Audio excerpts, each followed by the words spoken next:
This is Brant Knudsen, and I'm starting this vlog to talk to people in the field of sustainable development. And this is Dr. Peter Hefele from Konrad Adenauer Stiftung, a foundation in Berlin, headquartered in Berlin, but they have offices all over the world.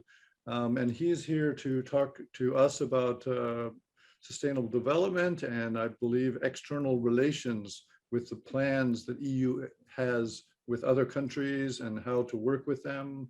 Is that a fair summation? If not, please add to it. No, it's a perfect topic, and I'm very glad to have the opportunity to be with you in this wide blog. Well, the point of reference is, of course, the Green Deal, which was announced last September by the President of the European Commission, Mrs. von der Leyen. That is one of the most ambitious frameworks ever set up for a comprehensive policy approach.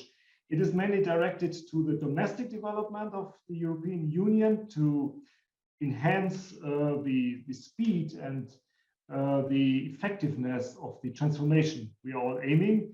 It is induced by the promises to reduce emissions and to go to zero and with the 2050 target, but it is way more. It is a comprehensive plan for rebuilding European economies on the basis of a low or zero emission strategy.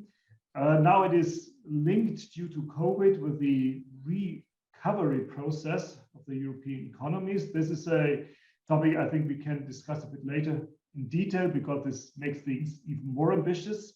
And the other point you mentioned is indeed the external relations, which was not in the center of this concept, but I think it's as important as the domestic effects we are going to see, because as one of the largest trading partners, both with the US as well as to Asia, any changes inside the EU is of massive importance for our external relations, and not only in economic terms, by the way. It has massive influence on the geopolitical positioning of the EU versus the US or versus China in particular. Definitely. Well, I know that the GRUEN project tended to try to bring together people from all over Southeast Asia to work with the EU. And the EU, I believe it was goal number 9 of the EAP, was to find ways to work with external partners, because pollution doesn't just happen at home, it happens on the whole globe.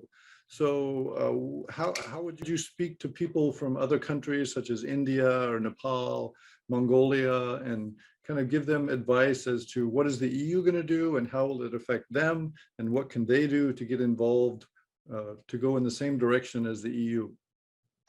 Well, I think basically it was well received, this program, despite some questions correctly put, I would say, because as I mentioned, it's mainly related to the domestic changes we have to undergo, the kind of new industry policy we have to face to integrate parts such as mobility, which had not been tackled so much and lag behind progress, for example, made in the power production. This was for many years the main focus, but now we have to extend this concept and to rethink, and new concepts such as circular economy, for example, play also in it. There are already a lot of projects, bilateral and multilateral projects with countries such as India, for example, or smaller countries. We have to increase these efforts. That is also part, of course, of our not just soft power diplomacy, but it's an important part of how the EU is perceived abroad. We have to deliver. That is indeed a big issue. We have nice concepts, a lot of corporations ranging from the state level down to local initiatives, which are very important, I think.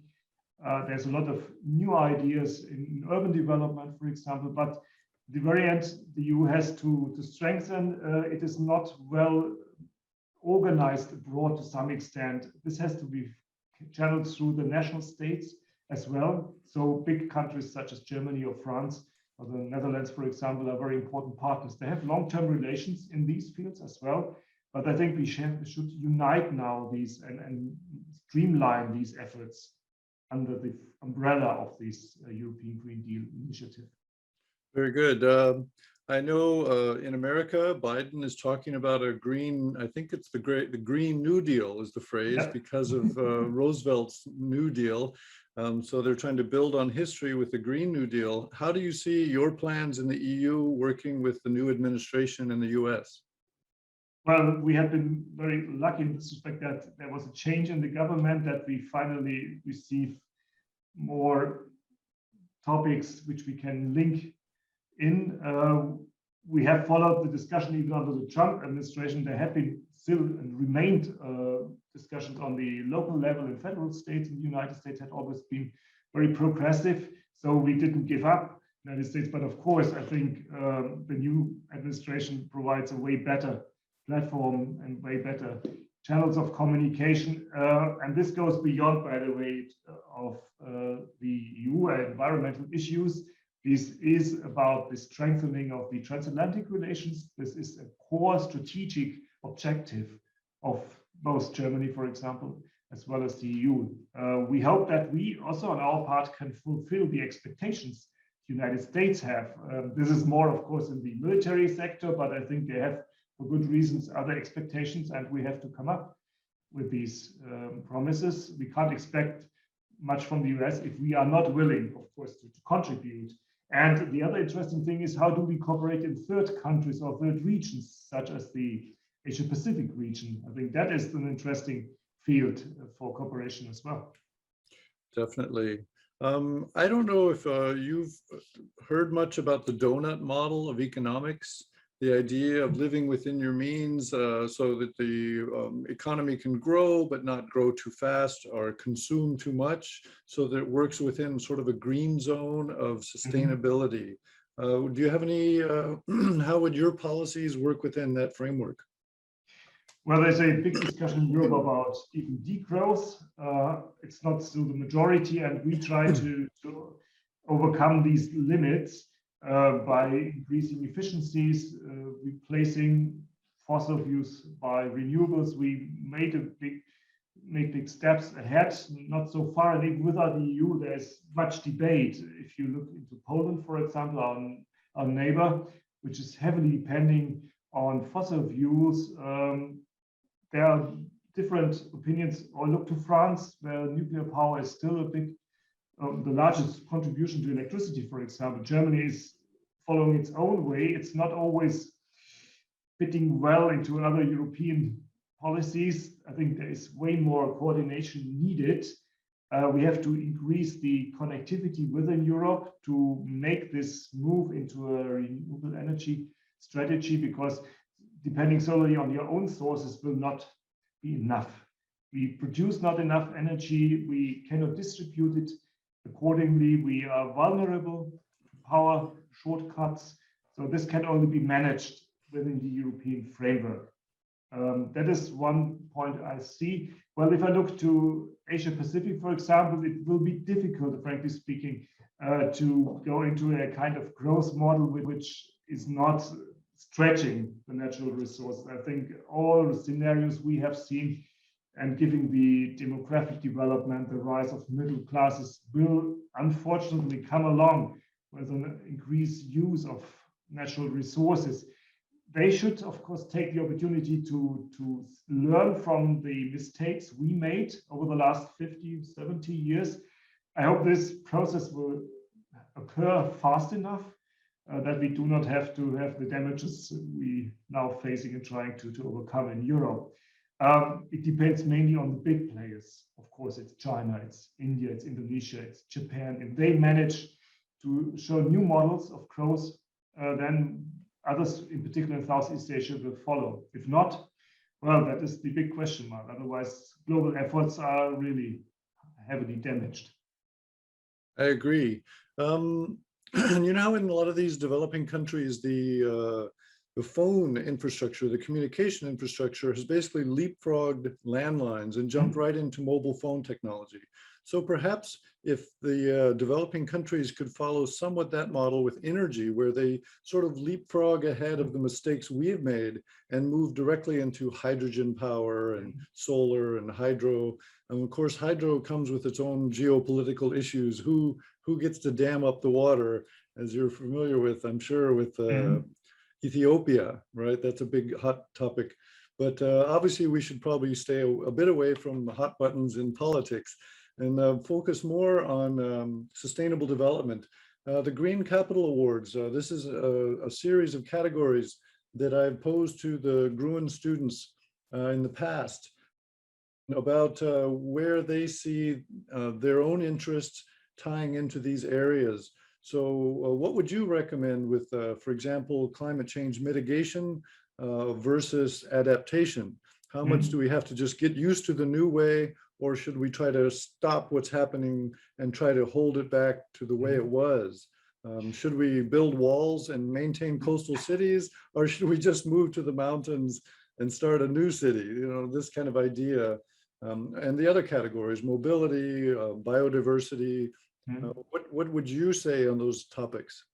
I think the latter ones are of utmost importance because we focus very much, if we discuss transformations, on the energy production, maybe to some extent the distribution and use. But the understanding of this kind of transformation goes way beyond.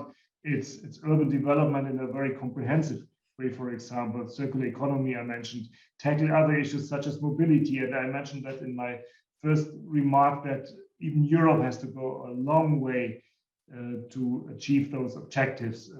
That lagged very much behind. I'm less concerned about power production. Technology is out there. I think we will make huge progress in the years, but the others are way more complex to tackle. And that comes indeed to the topic of mitigation versus adaptation, of both.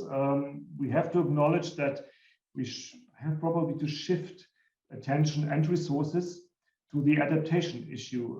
We all know the situation in Asia with a large amount of share of population living in the coastal areas.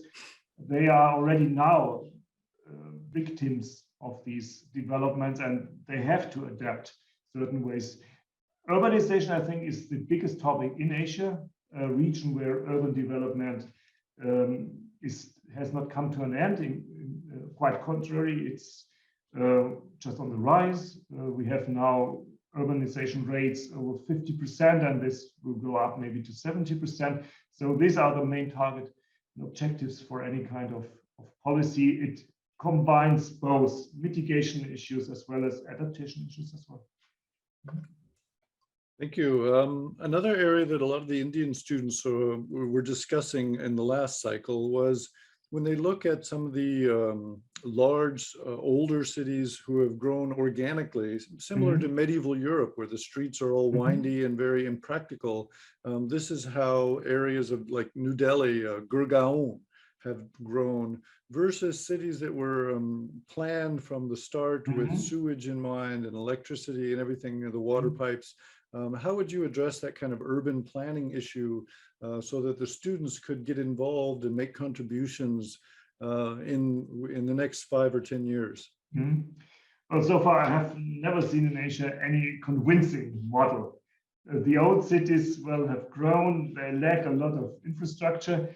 But if I look into the new cities, in China, for example, I also see a lot of mistakes in not connecting different functional units, creating a lot of traffic, at the side issues of the construction technologies, which have to be overhauled, tremendous to have to reinvent, I think, cities in Asia. I see just these growing, massively growing entities such as Bangkok or Phnom Penh or Saigon really lag behind comprehensive and long-term planning and development strategy. I haven't seen, unfortunately, none in Asia. They repeat to some extent the mistakes we made in the 1960s, 70s, I would say. Definitely. The city that I commonly hear the students hold up as a well-planned city is Chandigarh, up in the north where the air is relatively clean. I believe they brought in a European urban designer at the start, and this is commonly held up as one of the best places to live, good quality of life. So I guess I'm trying to give the Indian students some hope, Southeast Asia in general, and say that can be done, and Chandigarh is kind of the direction we need to move. So how do you see a city like that working better and as a role model for urban development? Well, India has indeed set up some ambitious plans. It's one of the very few countries who have really announced this. China is to some extent reinventing in a second wave of urbanization to avoid these and to bring in these new concepts. But for the moment, they are very much on the whiteboard, not yet realized. One might ask where the necessary capital comes from. It is not only an issue of the government. I think we have to activate sources from the enterprises as well as from the civil society with respect. But that is the future of Asia. If they do not manage urban growth and urbanization as a whole, this system will collapse. I'm quite sure. Definitely. Another area that comes up is eco-innovation, new technologies that can really change the playing field. For example, hydrogen is often held up for air transportation, for mass transportation. What developments do you see as being promising and things the students should look to educate themselves as they leave secondary schools and go into university? Well, hydrogen is the big topic currently discussed. There's much hope, such as producing in Australia, for example, to replace the heavily depending economy of coal. There are partners such as Japan who have great hopes in hydrogen, more than, say, wind power or solar energy. A lot of research is done in China on hydro energy and its use in different ways. Europe, Germany also is very much leading. We have rather the problem of producing enough hydrogen, so we will probably import a lot of these liquefied hydrogen. What we can provide is technology. It is implementation on different scales. But we follow more the traditional renewable energy sources such as solar and wind. Others do not play real role, such as hydropower, for example. This is not a topic in Europe any longer. This is rather an issue in Asia, as you mentioned before. But well, the discussion is there as well if it comes to the consequences and the destruction caused by these huge projects, and let aside the geopolitical risks which come along if you look into the river systems in Asia and how they are probably sources and hotspots of dramatic conflicts. Definitely. Well, as the students move into university, I know KAS has a kind of a history of inviting students to come to Germany or to fund education through scholarships. What would you say that KAS is doing right now in these areas to support young people as they try to move into these new technologies, these green areas of science? Well, we have operations on the ground, not taking them out of their environment, but to find solutions in their local communities. I think it starts to a large extent from a bottom-up approach. Of course, we have over 60 years experience in scholarship programs, in exchange programs, which I feel are more important than ever, because in many countries, well, the political situation has not got better. We rather see a lot of pressure on civil society actions. That is something we would like to strengthen, because we believe that it's not a bottom-down process. Cities have to be there for citizens and not just put a design on them. So they have to live in, they have to accept it as their own, to find solutions on a micro level as well. This is our understanding, our philosophy of how these processes should work. You need some framework planning and a decision. That is beyond any question. But I think giving the support of democratic structures, citizens themselves have to be in the driver's seat to create their space, their urban space, their way of living. Okay, so you're saying more of a community-based effort, that you have to clean up your own community. The people who live there have to kind of almost take charge. Often it's big money that comes in from, industry and says, we want to do strip mining, for example. And the people might have to say, well, tourism is more important to all of us. This is a big issue in a lot of parts of the world where there's a lot of resources and a few people get very rich and everyone else stays very poor. So I think this is an area that the students would be interested in, how to mobilize and how to facilitate community movements. And then also in a larger picture, it seems like democracy itself is under attack in many parts of the world by populist leaders who often really are pro-business and don't seem to really be regarding the effect it has on the environment. So how could students from 15 to 25 play a role in this kind of community-based effort? Well, you might ask whether these populist movements are really pro-business. If you look a bit deeper, I think they are not pro-business. They try to conserve old structures. They have no real strategy in bringing new business models into the game. This is something which other parties should focus on. Otherwise, it's just a discussion about not to do something, but this is a bad narrative. You have to have a more optimistic view. You create chances. There's a lot of ideas out there which I think have just to be taken up and realized. We in Europe, particularly in Germany, tend a bit to wait too long to try to find out how it should work instead of just doing it. That is something I learned in Asia, that people are more willing just to try it and see. There is not a one fits for all plan out there. The complexity, the diversity of the situation is so huge that we have to be very careful to see that is the magic wand we have invented and that works for each and everybody. That's not the case. We have to acknowledge that there are different priorities. You mentioned these broader sustainable development, and which is closely linked to the SDG discussion, of course. And well, it is true that without achieving a zero emission strategy and reducing emissions, the other objectives, other 16 objectives, are null and void because there is no basis. But on the other way around, it's also true that we have to also acknowledge that people have other objectives they have to follow. And that is, for example, a big discussion now in the recovery process after COVID-19. We are a bit afraid that the people to get economic growth as fast as possible to solve the social problems which came around COVID-19, that other objects are put aside and we just try to restart the engine at each and every price. That means fossil-based development. So that is a big challenge to take the opportunity of restarting the engine and put it on a different track.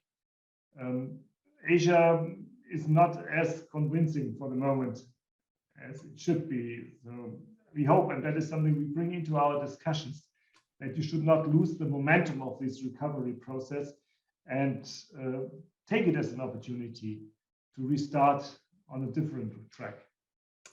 So it sounds like what you're saying is that the EU tends to be caught up in regulations and environmental studies, and they're afraid to move forward until 10 years later, when they've analyzed everything, then they finally move forward and maybe the opportunity is lost. And COVID has decreased, hospitality and tourism all over the world, and even traffic itself, the airline industry, everything has been reduced. So as we restart, there's a big opportunity here to start on a new path instead of just going back to the old path, which led to so much pollution, waste issues.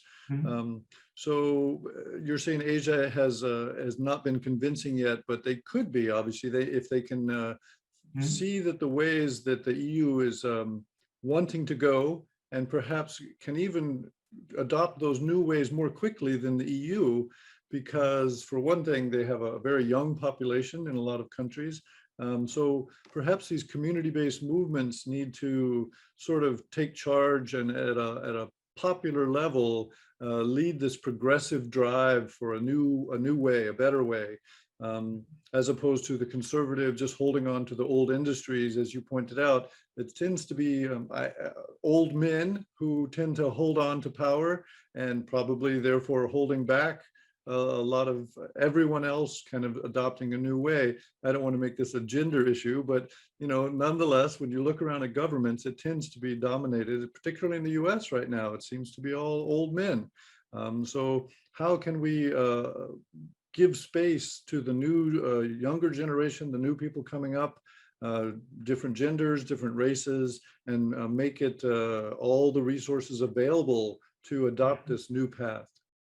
But I think we have not unleashed the potential, in particular in Asia, with a young generation, a quite diverse generation. I think if you look into the traditional elites, they are not very much convincing when it comes to having new ideas. I think it's urgent to have new generations getting into power.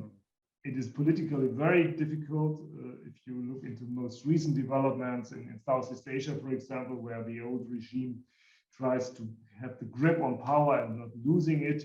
But on the other side, there are very promising movements, ideas. We talk to a lot of young people and we see what potential and what expectations there are towards changing that model. So I think there's a basis there. It is at the very end, of course, a political decision. Most of the constitutional settings are not very well prepared for letting space to experience, to express voices, but we should try nonetheless. I think Europe has a good chance to get out of this COVID crisis on a different basis. I think the chances are very high. There's a lot of money available. It's not a lack of resources, frankly speaking. This funds set up by the EU Commission of 750 billion euro is something you can work upon. I hope we do it in a clever way. There are a lot of solutions out there, and as I mentioned before, it's not just technology which matters. I think that the way we produce, the way we interact is something which has to be reflected in a very thorough way. I hope that we take the momentum, that we do not simply go back to the old river. For Asia, we should create more exchange in this respect, have common projects. We had an interesting discussion this morning with partners from Japan, for example, from India. There's huge expectations from the European side. This is a window of opportunity we should use, and increasing our not just ecological footprint in a positive way, but also our geopolitical power, which is closely related to these kind of giving examples. Okay, so it sounds like young people not only need to educate themselves with the breakthroughs in science, but they also need to be willing to move into their local community-based movements, from councils to, I don't know, low-level city governance positions, positions where they are in a place where they can make a difference in the various fields that they're interested in. So it is pretty much a youth-based movement, and also a new technology moving into better ways of doing things, which enable sustainable development and green growth. Well, I think that's a pretty good chunk of discussion. I really appreciate your time. I want to make this a reasonable length so that students, don't fall asleep. But I'm really glad that the development is really open. There's a lot of ideas out there. It cannot be limited to a single country or single area, such as the technology you mentioned is key to some extent. Digitalization provides us with a lot of solutions, ranging from communication to very tailor-made solutions on the local level with low cost, of course, but it goes way beyond.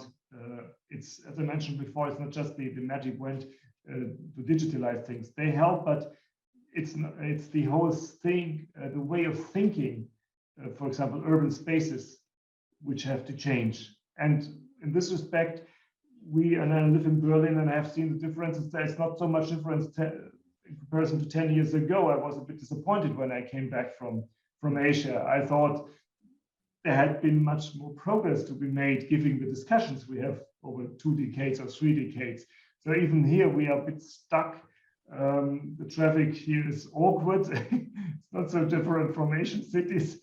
The ideas are out and people are willing, but we lack a bit of momentum. So I hope that we really can pull ourselves out of the mud and show what can be done. We cannot expect this from others if we are not willing to make a big step ahead. Very good point. And I think America is also in the same boat. Now that we have a new administration, we should again establish leadership, both soft power and in technology, to support not only green development, but democratic development, people power that goes towards sustainable pathways as we move forward. Well, what we support for many years and decades is on one hand the media sector. So we train a lot of young journalists. I think that is absolutely important to raise awareness, to look into the behind the walls, and things like corruption is a big topic in preventing any kind of progress. So we train them in investigative journalism, which is not well supported.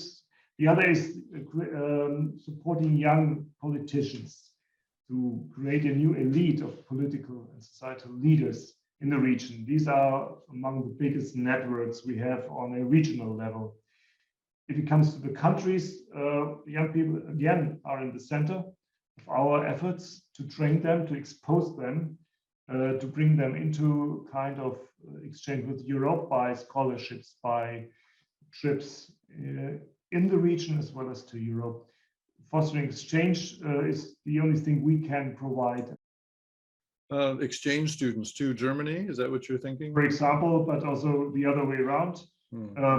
Or experts on the local level, for example, that is, I think, still one of the most effective ways to create a kind of common understanding and to exchange interesting solutions found. And this is not a one-way communication. That is more and more a mutual exchange. Definitely. I can see India becoming a powerhouse in science and vaccines and that kind of producing new results.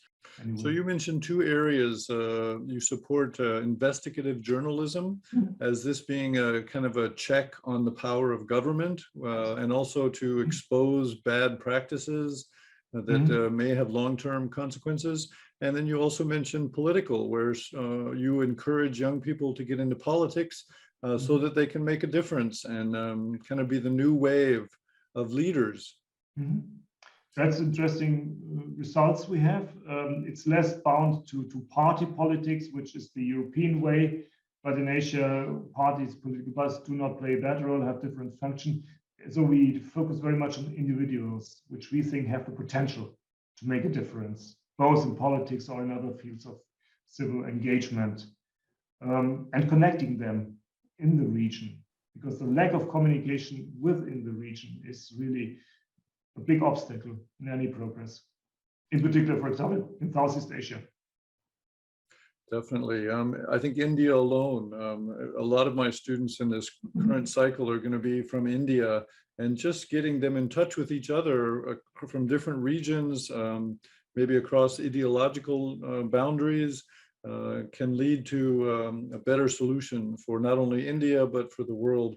Because in some ways, where India goes will lead the way for developing countries as a better path, as a way to move forward. We have a close look onto the developments in India as well, and we have some concerns to a certain extent if it comes to populism, to nationalism, and this and whole Asia is haunted by these specters that would lead to a closing of borders, a lack of understanding, would increase tensions. We have enough of them already.